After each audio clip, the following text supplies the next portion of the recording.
took me like from one place to another. I'm so happy I'm seeing you now. Yeah, good. We're all good. So it seems that the live stream has already started. So just to let you know, we're live Oh, streaming on YouTube as well. And whoa. but somehow it happened automatically. So we're here and we're in. Amazing, Um, amazing. as we get in, just at the end of this conversation, when I say goodbye, that's to the audience, not to you. At the end of this conversation, it will do a little upload. Uh, Okay, got it. okay. All right. Okay. So yeah, let's just jump straight in, Anastasia. How are you? Are you excited about the Edinburgh Fringe? It's just around the corner in a week or so. I don't know. Should I lie? Should I say the truth? I'm probably No, gonna no, say the truth. we're here for truth. We're here for truth. Truth, I'm terrified, to be honest. I feel like I had that excitement when I like registered for the Fringe when I knew that I'm doing it. But at this point, when it's like 2 weeks away, I'm terrified. It's really nerve-wracking every day. I'm not getting enough sleep. I'm constantly thinking about it. Things are going wrong. It's all exactly how it should be. Good, good. Yeah, no, you're right. That's exactly how it should be. There's prep needed to be done before we get there. So what's happening at the moment then? What are you up to right now? So I'm still rewriting some of the bits on the script. So there is script work still happening. So I know not great news, but as I rehearse, I feel like I'm never satisfied with what I have, and I'm like, no, no, no, that part needs to be changed. Oh my God, no! Like London people like that, but Edinburgh people will not like this bit. So I'm constantly rewriting the jokes and stuff. So I'm in that stage, and just production things. I think figuring out some like how to get my flyers around, or where am I staying, or like I don't know, yeah, what shows I'm gonna see, making a list of that as well. So you're in your logistical planning phase for the show, Yeah, but as yeah, well still tweaking the script. So tell me a little bit about yeah. Foreign Girl. What's Foreign Girl about? So Foreign Girl is a one-woman show about constantly starting over. So it's about my migration journey from Belarus to India and then to the UK, and how I feel like a global nomad at this time. So it's mostly funny, but it's also got a lot of heart and like serious bits as well. Um, yeah, but it's Is based this a on true reality. story? Or It is a your true true story. story? Is this your Yes, story? it is my story. Oh my God, it's really vulnerable to go out there and tell my story, but it is my story, and there is not a one fictional bit in it. It's all So true. so you said that you're adapting the script for the Edinburgh audience. So has this story had an audience before? I had a work in progress version of it before in London, and it was really fun. It was last summer actually. It had a different name. It was, yeah, it was a different show a little bit, but yeah, I've got good feedback, and then I had to go and redo some of the stuff, and now Foreign Girl is ready. What was it? What shape did it look like before then, and what's it changed into? I think before it was a little more it was just more like playing in the playground. I don't know, it was more fun and games. It didn't have that, the meat of like a little bit of like, oh my God, this is the truth. It Okay. was a little more like more funny, not even stand-up-y, but like less like a little more careless. I feel like last summer it was a bit more careless. Right now I'm just a bit of like Edinburgh, like you are competing with like, what is it, 30,000 other shows, Something crazy like that. Yeah. something like that. So Yeah. I felt like let's create like a proper like one woman show. It has to be like, it has to be that. It has to have a graph of like beginning and middle part, all of that. So yeah. See, I think there's something really special in the playground and the play. Have you managed to keep hold of some of that at least? I don't know, Martin. You come and tell me you watch it, and then let's have a talk. Hopefully, yeah. Hopefully, I preserve that. Yeah. Mhm. And so, I think though, there's play definitely in the working it out, the molding it into something new, isn't there? What does that look like to you when you're actually working on it and you're taking bits out or adding bits in? What is that process like for you? I always feel very precious, like any writer. I think every time you write something, you know how they said, "Kill your darlings." Like I really, Hmm. I hate that phrase, because this is what I need to learn. That you need to let go of things, and it's very difficult, because I always think, no, this will work. This is amazing. This is my God, look at that. But it doesn't work, when you look at the whole script and then you feel like this is not weaving together. So I think cutting the bits, yeah, makes me shake. Otherwise, I feel like it's quite fun. I feel like, again, as I do it, I play around, I try new material. If it doesn't work, it doesn't work. I think it's really important to try different versions of the same thing and then see where it lands better. Yeah. Well, I wonder if sometimes, when we're looking to make the change based upon where it lands, do we give too much power to the audience when we do that? We do. We probably do. Because after the show, I guarantee you I'll have a different show after my first opening. Like, I'll probably make notes in my head and be like, oh my God, that didn't work. But again, I feel like I can't rely on audience at the same time. Like, I can't change my show every night, right? So I do have to Exactly. believe in what and stand for and be like, it's okay. Today's audience didn't connect to something, but I still need to go on with that same thing. So I think this is going to be, again, learning of the fringe for me to just stick with my thing. hmm yeah, have some confidence in your convictions, and like you said before, you're proud of this thing that you're making, Yeah, I'm that I'm you're very proud. showcasing. Yeah. Yeah. I'm very proud. I feel like for the first time I'm finding feeling very free to talk about these things. And some of the things I'm talking about are quite serious and I don't know, mentioning the war in Ukraine where my sister is right now, regime in Belarus and the idea of me not being able to go home because I have a Belarusian passport and that's impossible for me. So like those kind of heavy things, but I don't talk about it like in a serious way, I use comedy just so that it's easier to enter that space. So I do feel that's why it feels very special. I think comedy helps us process these deep and these dark things, doesn't it? Comedy helps us 100%. find some balance potentially, and maybe some empathy. Yeah. It's definitely like for me as a writer, it definitely helps me process things better and not get stuck in the loop of like, oh my God, this is so depressing or this is such a tragedy. And also for the audience, I think like oh, it's almost like I actually used this phrase in some other panel recently, but like it's like, it's like filling room with oxygen so that hmm people can sit with the heavy stuff. That is what comedy is. Love So that. yeah, yes, I love that too. It was very cool. When I thought about it, like it makes total sense. Yeah. So for people, yeah, and yeah, it's easier for them as well. So I feel tell like me I'm a about. people pleaser now that I'm talking to you. I feel like every time I'm like, my audience, what will they think? Oh, I'm gonna make it easier for them to process. I should stop caring about them, I think. Yeah, of course, like the audience is important. I guess we're kind of making this thing for them, aren't we? And so it's good to Mm, care, but it's just I think that we have to also be careful of the weight that we give them and the power that we give them, because I do also believe the audience doesn't necessarily know best. The exactly. audience the Yeah. audience often want to go into something feeling comfortable, but they won't realize what they've gotten from it until afterwards. Yeah, that's true.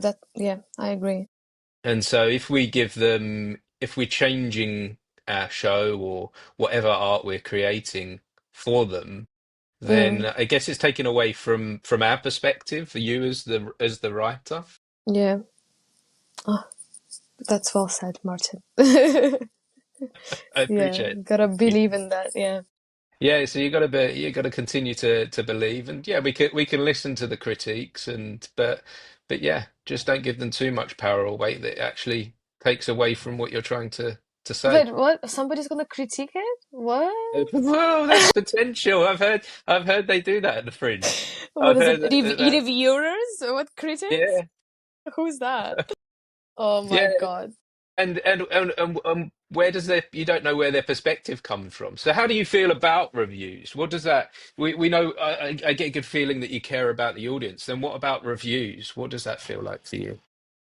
Oh, I mean, I feel like see. I've been performing since I probably was like 7 or 8 years old. So it's been a long, long journey, both on like whether it was on screen or on stage. So I feel like I'm actually kind of used to that stuff, and I learned to less care about it now. To kind of like these are the voices around, but like what matters is me and my team or the people I created my work with. or if I was a part of somebody else's work. I feel that's what's important for me, like that little bubble. There will be opinions and different kinds. So I feel like, again, it's normal. You need to accept it. And I will try to maybe ignore it for at least at the beginning. Maybe later on, maybe after the run is over, I'll Mm, look over it and then be like, okay, this is what the reviewers think. But again, it depends also like on the day. You know, maybe they were in a bad mood that day, and that's why they gave you 1 star or something. I don't know. exactly. It kind of, yeah, it's very, And you don't know what other productions they're weighing it up against either. yeah. What else they've seen that day, and like, yeah, like you said, there's so much that can affect one person's critique that it's not necessarily about you or your production. Oh, hello, Martin. Oh, hello, you still there?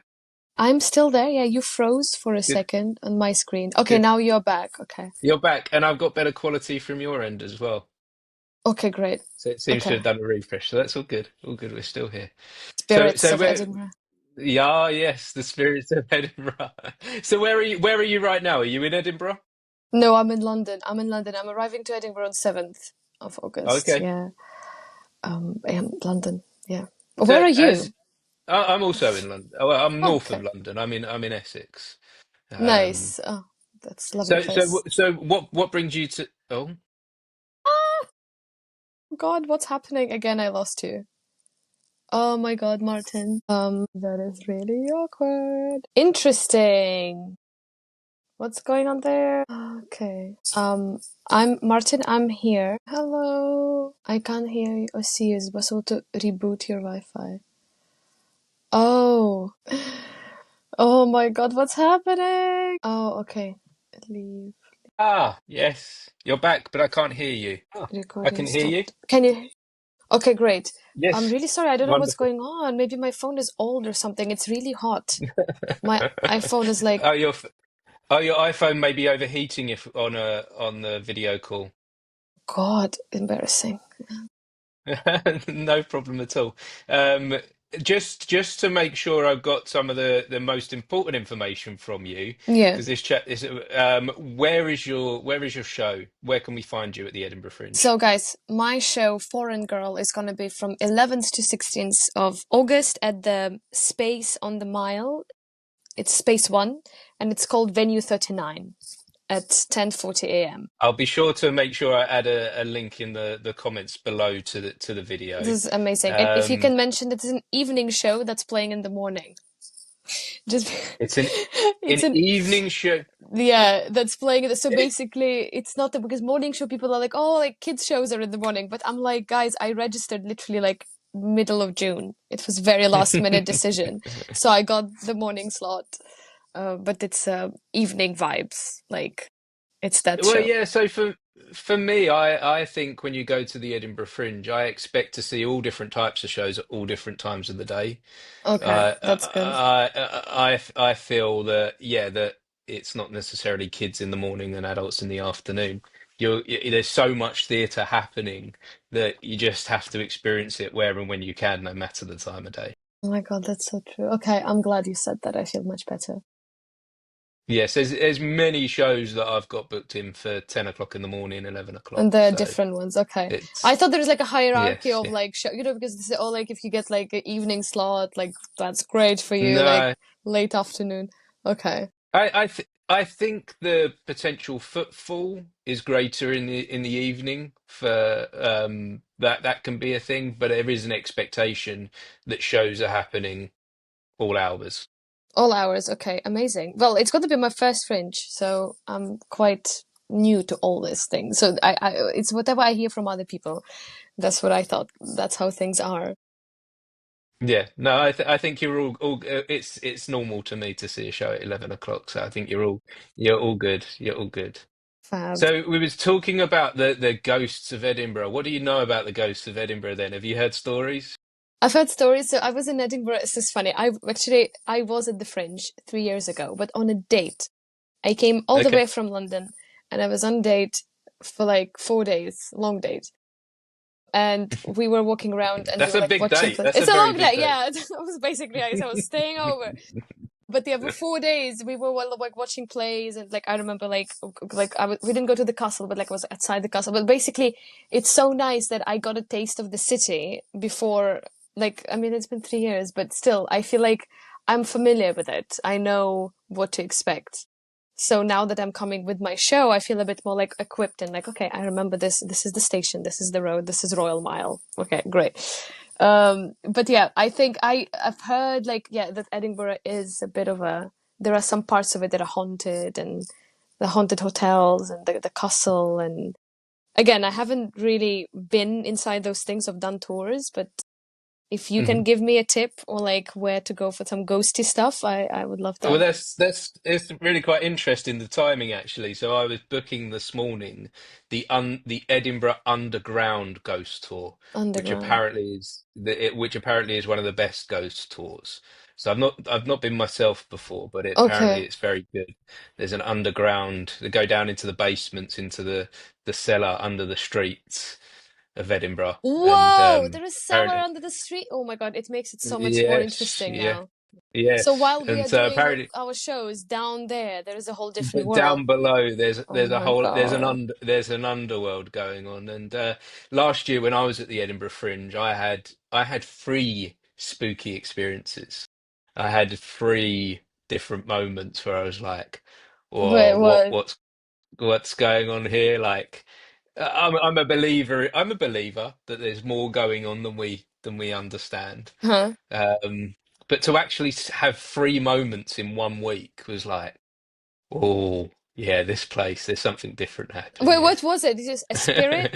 Um, Well, so the first one was I was seeing a show late at night. It was a late night show about 1 a.m.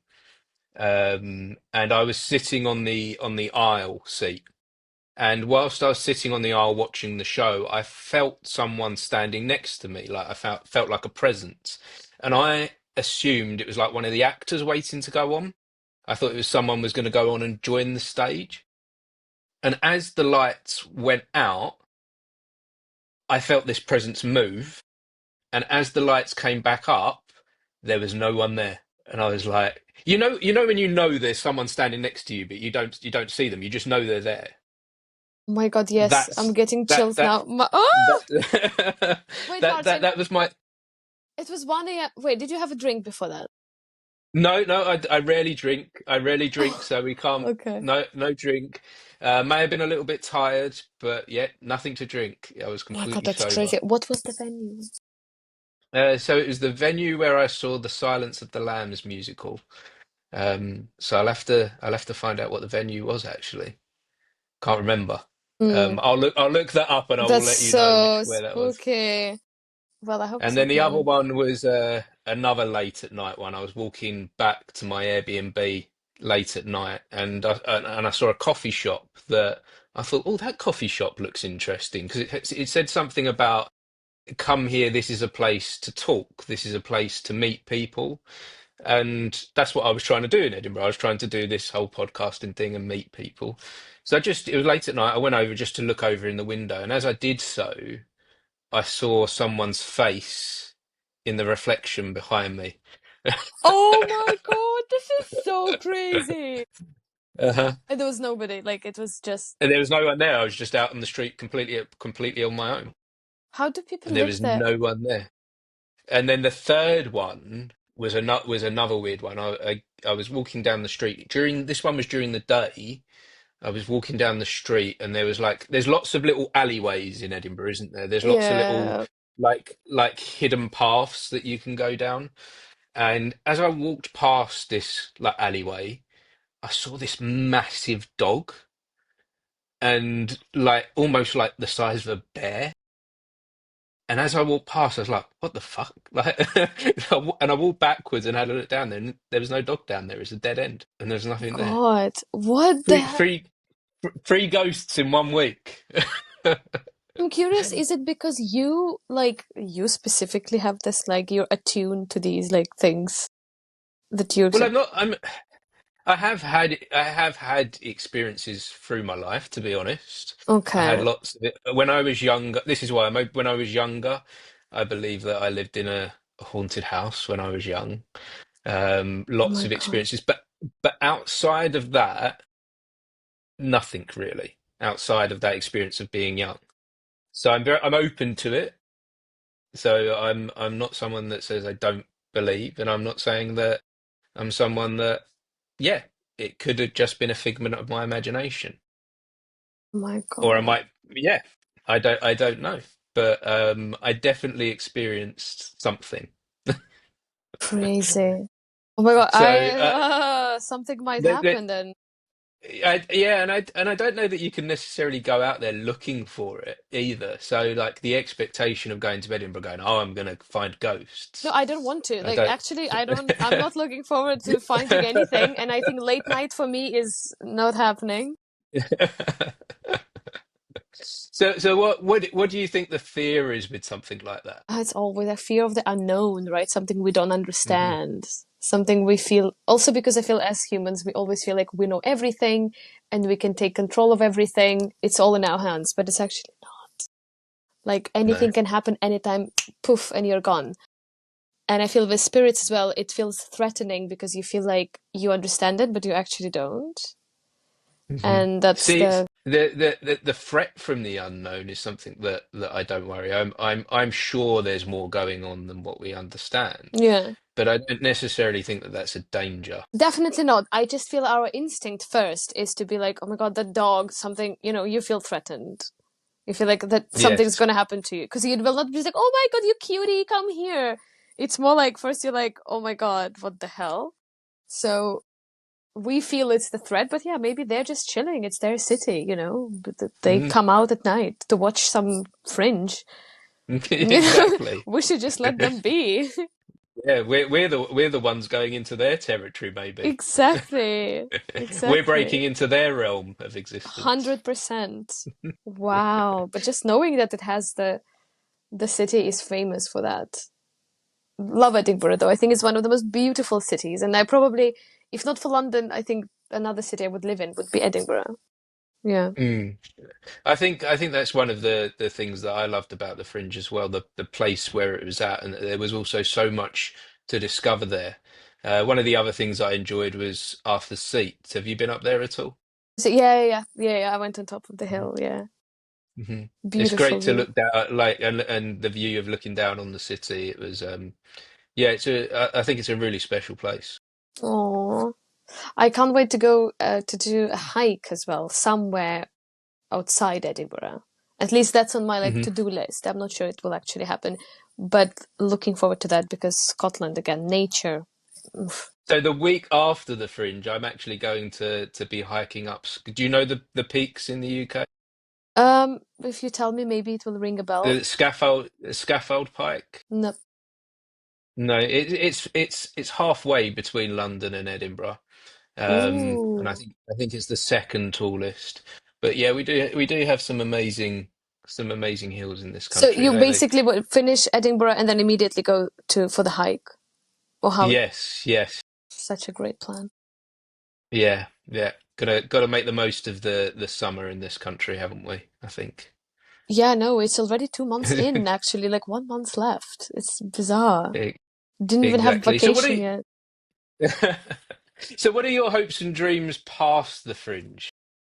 Hopes and dreams. Past the French. I mean, first, I feel like just doing the run, um, that would be my just like, just getting through it is the it's number one priority.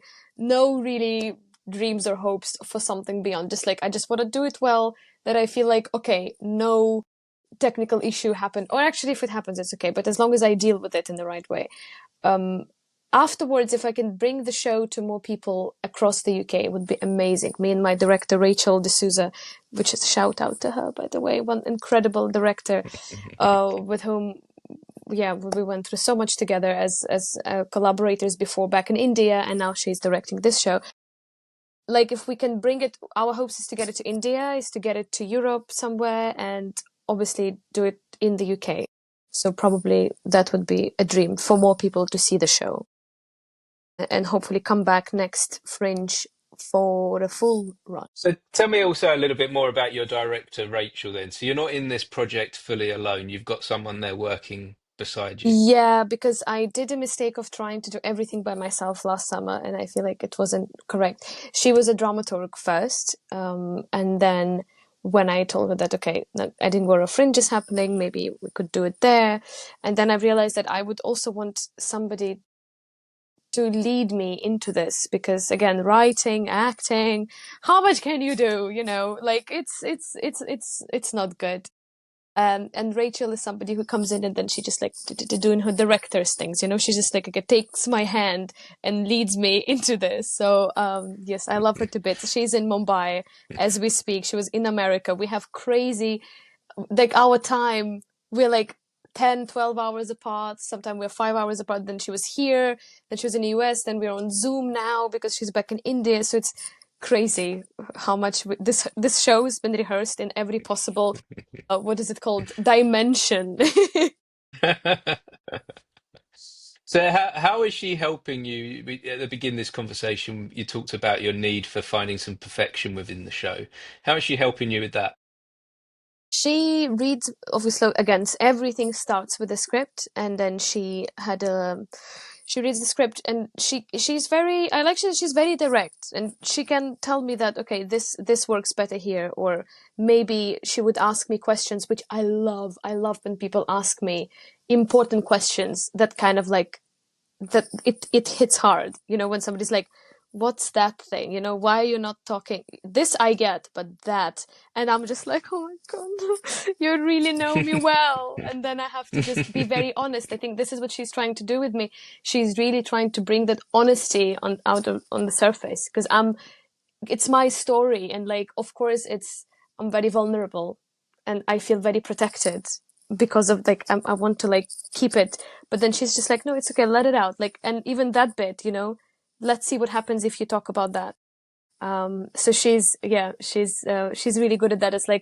It's peeling an onion, right? It's just like layers, layers, layers. She's unlayering me. Is it a word? Mhm. Unlayering. Yes, yeah, Yes, she's doing it is that. now. It is now. And how does that feel to have someone by your side doing that for you, helping you through that process of unlayering? I just feel like it becomes more honest because I cannot be honest with myself sometimes. It's important to have an outside eye.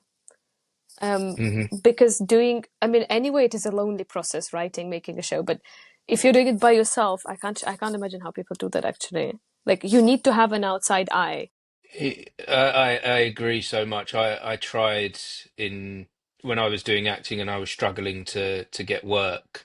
I tried creating my own film where I was directing myself, and as I look back on it, it was awful because I didn't have that outside perspective. Because Mm, I didn't have that honest reflection of what I was doing, and it was very much it was so internal that there's nothing there for the audience at all. wow, that's so true. That's why it's so collaborative, right? Filmmaking is it's collaborative, Hmm. and so is theater. It's a team effort. So I feel like it is Hmm. important. And I think, I don't know, maybe some people do feel like, no, I can do it myself. But then I think they have ego issues because it's important to share the work with somebody else, like, come on, you can't do everything by yourself, guys. Yeah. Get real.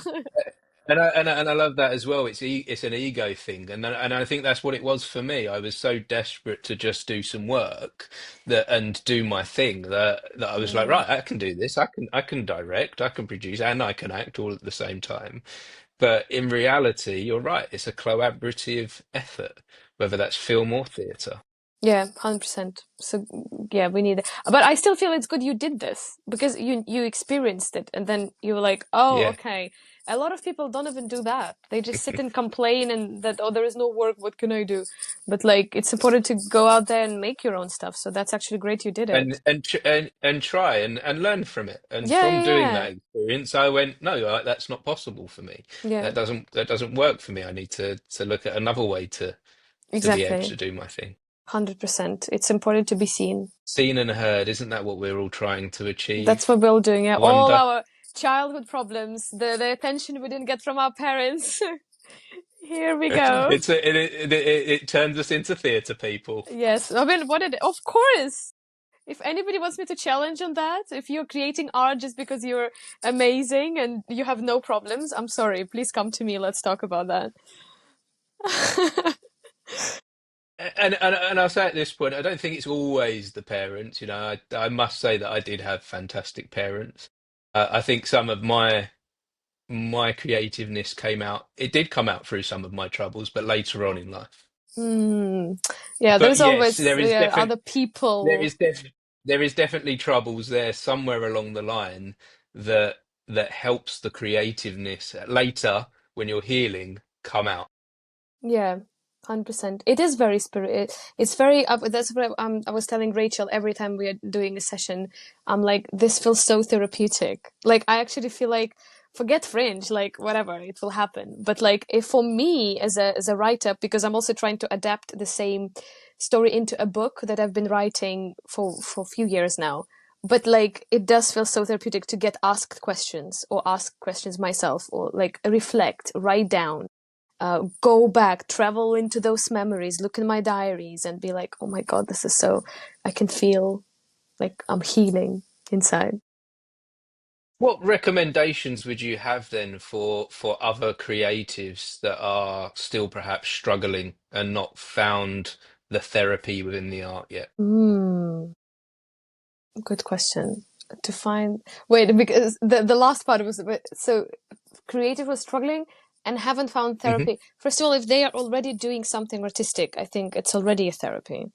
Even if, I don't Hmm. know, you dance, you write, you paint, um, it's in it, the action in itself is very therapeutic, so I feel. But when you are starting out, I feel it's so important to do everything and try everything and not to limit yourself and try and fail and try again. And then later you'll come to something where you're like, oh, okay, this feels more comfortable. This, I can do this for a while. And then you kind of stick with that thing, and whatever it is. So trying different things, number one. I feel like having a diary is something that taught me a lot of things about myself, because this is when self-reflection happens and you can look back at yourself 10 years ago and see how you've changed or you haven't. You have a it's like a constant dialogue you have with yourself. Writing a diary, this is what it is. So I feel like if you have a diary, and no, you don't have to like you don't have to start when you're a kid. You can start even now if you're like 50 years old. But I feel like that's an important practice with yourself as somebody who wants to be an artist. Hmm. Um, yeah, these two things probably would be. Wonderful. So I've got, as we come to the end of this conversation, I've got a hypothetical question for you then. So if if we was right now able to jump in a time machine and go back to those struggles that you've had, those moments where you felt very displaced in the world Just and yesterday, I you felt like that. Yeah, go. So how far are we going back then yeah, when you yeah. felt like before you found theatre therapy? How far would you go back? Again, because I started theatre as I was very small, but it was different kind of theatre. It was following other Hmm. people's work, right? Other people Yes. writing, they are directing. I was just like a little, I was just following when I You started was you making my was own work. you were finding yourself in the process. Yeah, yeah, yeah, yeah, yeah. But I feel like I started writing myself when I moved to this country, actually, like writing a full-fledged play that happened now after so Hmm. many years. So probably when I moved here, like 4 years ago. So if we went back to that 4 years ago moment, what advice would you give to yourself? I want to say something nice. That's what I'm thinking. Um, what would I give like, advice I would give myself? Um, okay, it's a very personal thing, okay? So I feel like it might not be advice for everybody, but this is how I felt. No, this is for you. Because somebody who moved from country to country, and like in my play, the same story, that you have to start over and you have to prove yourself again and again. When I moved to India, again, different country, different people, different language, everything is different. So you have to like keep up with everything that's changing around you, and you have to change. Then I moved to the UK, and again, it's like whatever I've done doesn't even count. You have to go back to zero and start from like literally everything. You have to start over. And I really cared about what other people think of me, especially when I moved to this particular country. I don't know why. Like when I moved here, I'm like, I'm so scared about all the opinions. I was a bit, I think I was a bit careful with what I was making. Um, I feel like thanks to drama school, they like the tutors there really like pushed me in again uncomfortable spaces, or they made me feel like I actually have a voice and I should say something. Because when I thought I'm gonna write something by myself, those thoughts were not there because I felt like complete failure. Like I couldn't feel like I can write anything. I felt like an imposter. I felt like I shouldn't even talk or have my stories, spoken out loud. So I feel like Hmm. just not. So the advice, this whole story, but the advice that I would give would be that do not care what other people think about you and just go and do something. Again, it's even if it's one thing, and especially for artists, maybe for performers, getting out there and doing something in front of the audience is really important. So if you've written a 5 minute scratch thing, or it's a comedy or it's theater or it's a Shakespeare, I don't know. But getting out there, booking yourself a slot in some pub, and performing in front of the people, doing a fringe, whether it's Camden Fringe or Lambeth Fringe, I don't know, Edinburgh Fringe. But getting out there and getting your work in front of the audience, even if it's not a full show, don't wait for the big thing. Start small, little things. So that would be my advice. Wonderful. Start small, little Yeah, things, oh my and God, do the work. yeah. No, that's wonderful, Anastasia. I appreciate it so much. Thank you so much for sharing today. That's all. We did mention previously, but just remind me where I'm coming to find your show. Martin, you are definitely coming to see my show, I Oh, I'm hope. coming. Yes, I am. I Yes. will be there. So Foreign Girl is playing between 11th to 16th of August at the Space UK on the Mile, venue 39 at 10:40 in the morning. Wonderful. Well, thank you Yes. so much, and Thank you. yeah, It's such a I'll pleasure see you at talking the to you. fringe, Yes, see you at the and to you, Fringe. and you too, Anastasia. Thank you. Bye bye. Oh, and if anyone has been watching or listening, thank you for joining us for this Thank you conversation. guys. Yeah. Thank you. Bye bye.